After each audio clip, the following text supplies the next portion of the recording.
And so he ended up not only helping to invent the Fresnel lens, which we use today, which is like makes it 10 times brighter as the lit, because back then they were using candles, right? You can't see a friggin' candle from a mile away in a ship.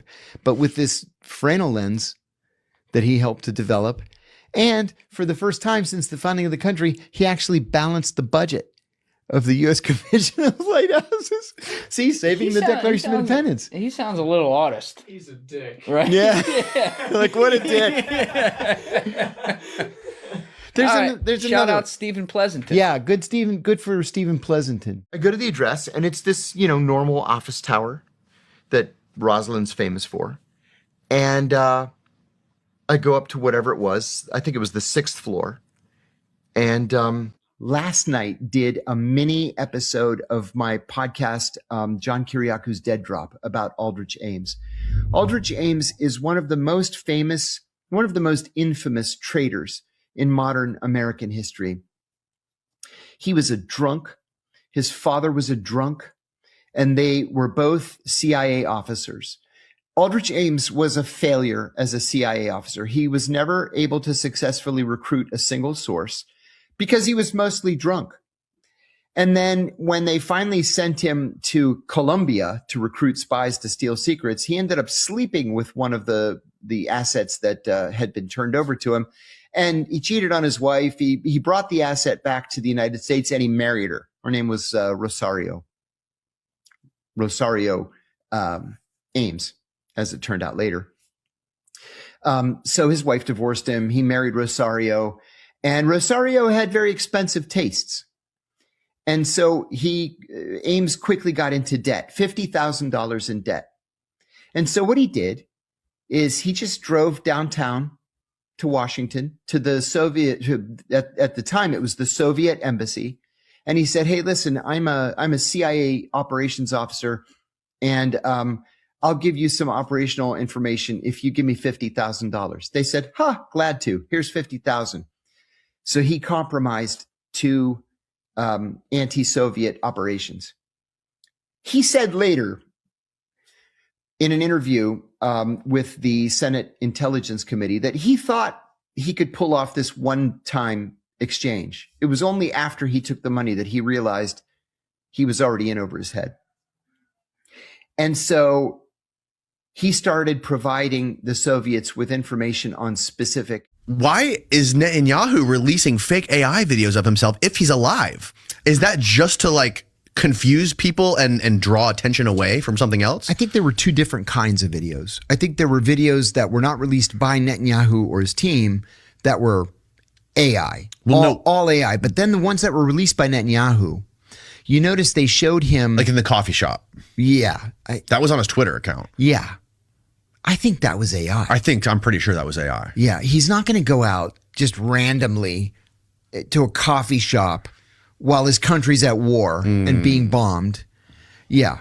Or he was at a roadside rest, in the Golan Heights. It's like, what's that? No, he's not. Right. But his ears were weird. They were kind of sticking straight out. They weren't his normal ears. His head was a little bit more elongated than it is in real life. And he had 6 fingers. I saw the one with 6 fingers. Yeah, he had 6 fingers in the one on his I guess it was his left hand. And but there were a couple of videos that he released where he's surrounded on 3 sides by Israeli flags. So there's the podium, the lectern in the middle, Israeli flags on 3 sides. That could have been taken literally anywhere in the world. So, there were rumors at the same time as there were rumors that he was dead. There were rumors that he was in Germany hiding, that he was in Cyprus hiding or trying to get out of the from within the range of Iranian missiles. So who knows? He may have been in a bunker in Jerusalem. We don't have any idea. Yeah. And they're not talking. Yeah. Or I heard that he was just in his plane, just flying around in a plane the whole time. Who knows? It's Stranger hard to know. things have happened. It's too much. It's too much. It just wasn't really worth it. So it was almost entirely worth. Thanks for that question. I think I'm going to run for Congress in Pennsylvania's 4th district. I think I can win it. At the time, it was a blue dog district. It was Democratic. It was conservative, pro-gun, pro-life, pro-labor. Okay, the pro-life thing, it's a problem for me. But I'm pro-gun and I'm pro-labor. And the rest I can convince people, I think, of my positions. Anyway, she said, I've always supported everything you've always wanted to do, including my whistleblowing, which was, we all paid a very high price. She said, I'm putting my foot down on this. You are not running for Congress. Well, I seem to have just exploded on TikTok the last 3 weeks or so. Like epically, it exploded. And somebody set up a John Kiriakou for President website. Ben Swan showed it to me the other day in Miami. I was like, what? And he said, yeah, there's a John Kiriakou for President website. Well, the last time I talked to Tucker Carlson, I said, hey, Tucker, I got to tell you something funny. I said, in the chat on my podcast, a lot of people are saying Carlson Kiriakou 28. And I kind of chuckled. And he goes, a lot of people in the chat on my podcast are saying Carlson Kiriakou 28. And I said, listen, stranger things have happened, buddy.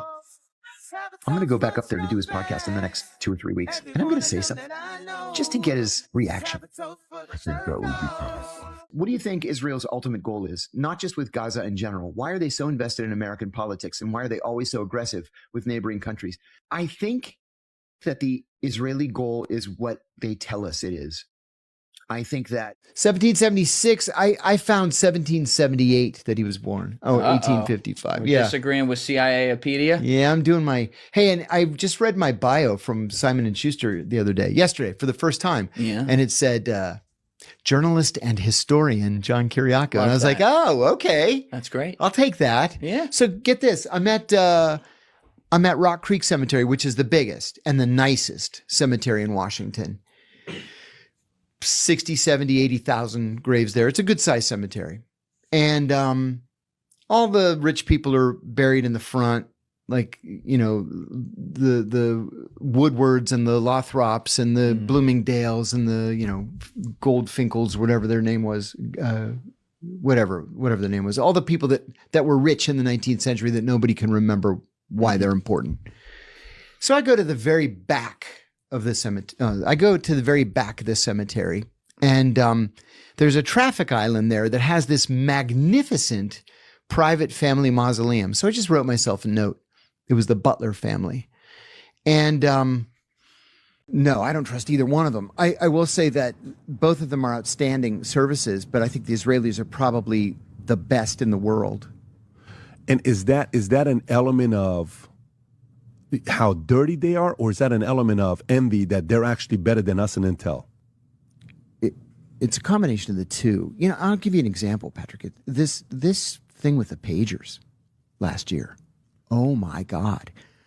What can you imagine the complexity of an operation like that, where you have to control literally every step of the way from production through. Gust was my mentor at the CIA, and he was a very important figure in my life. Gust was unlike anybody I ever met. For those of you who don't know who Gust Abrakatis is, in the film Charlie Wilson's War, Gust was the CIA operations officer who couldn't get along with anybody at the CIA. And in one famous incident, he punched the deputy director of the CIA in the face and put him right through a plate glass window and got promoted. Seriously. Gust was famous for saying that all he ever wanted to do was to kill Russians. And by God, he did. It was Gust's idea to give the Afghan Mujahideen shoulder-fired Stinger missiles that turned the tide of the war. Once the Mujahideen could shoot down Russian troop transports or Russian helicopters, the whole war changed. It was Gust who, in the near to medium term, it is to destroy Hezbollah and to completely pacify the southern 20 to 35% of Lebanon. It is to so defeat the Syrians that they wouldn't even dream of trying to reclaim the Golan Heights. It is to not just destroy Hamas, they've destroyed Hamas, but it is to push literally all Palestinians out of both Gaza and the West Bank, which of course is the definition of ethnic cleansing. Like it's quite literally the definition of ethnic cleansing. And it is to invite anybody of the Jewish faith from any country in the world to come to Israel, take some free land, and live happily ever after. The supply chain. Insane. It's Yeah. insane. That's I got a insane. call from a Russian TV network the next day, and they said, "Would you come on and talk about this pager operation?" I said, "Sure." And they said, "It's a war crime, right?" And I said, "It might be, because there were innocent people." But I said, "It was friggin' brilliant." I said, I can tell you, even after 15 years at the CIA, nobody at the CIA would have come up with an operation that was this incredible and outside the box. Deep respect to the Israelis, whether it was legal or illegal, deep respect. "Well, yeah, but can't you say it was a war crime or a crime against humanity?" And I said, "No, I'm not going to say that. I'm going to say somebody at Mossad's getting promoted today, because that's the most incredible operation I've ever seen in my life." Kudos to them. Yeah.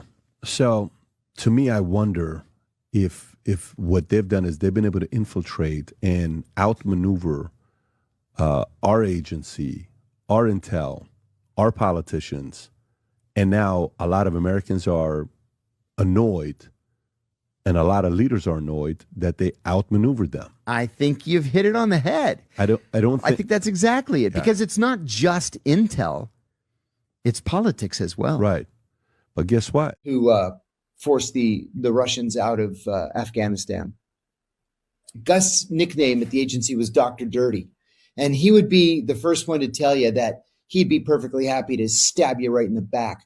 But what made him different from everybody else was that after he stabbed you in the back, he'd spin you around and stab you twice in the front, just for good measure.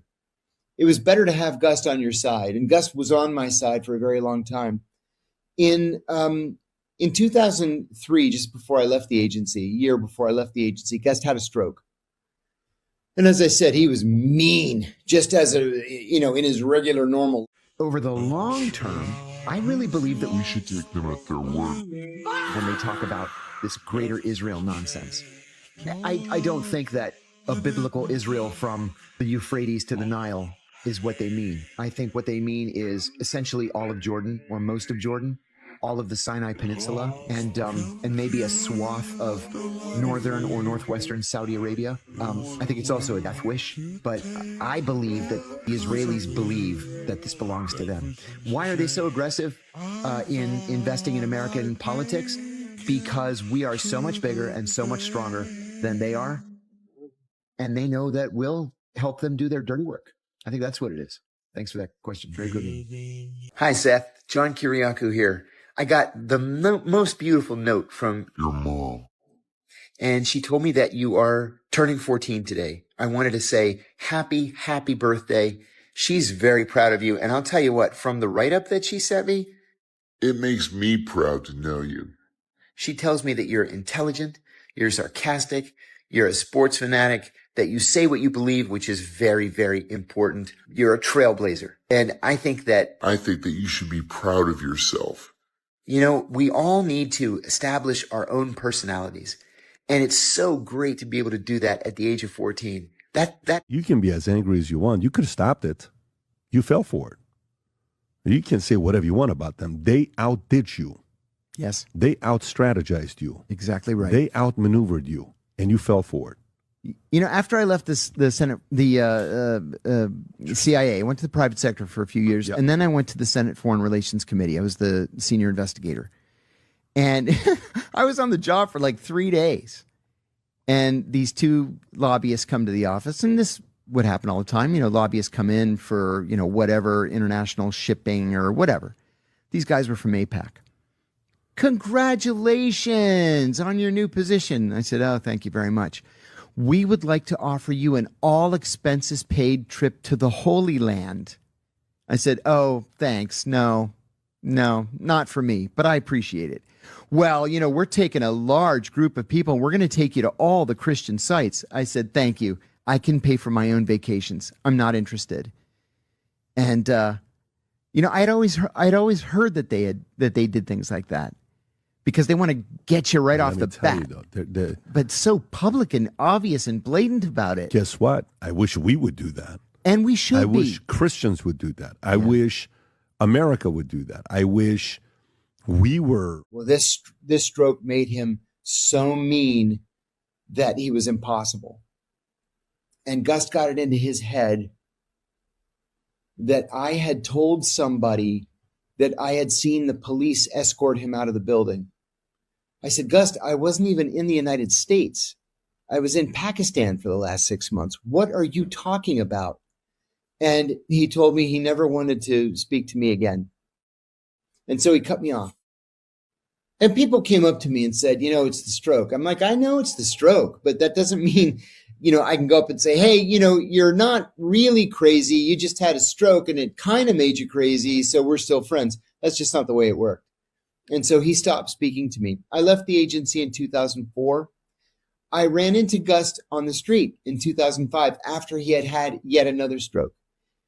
And he couldn't remember who I was, which is crazy because we sat next to each other for years. We worked together. He was my rabbi at the agency. I had dinner at his house all the time. I was friends with his wife, and he couldn't even remember who I was.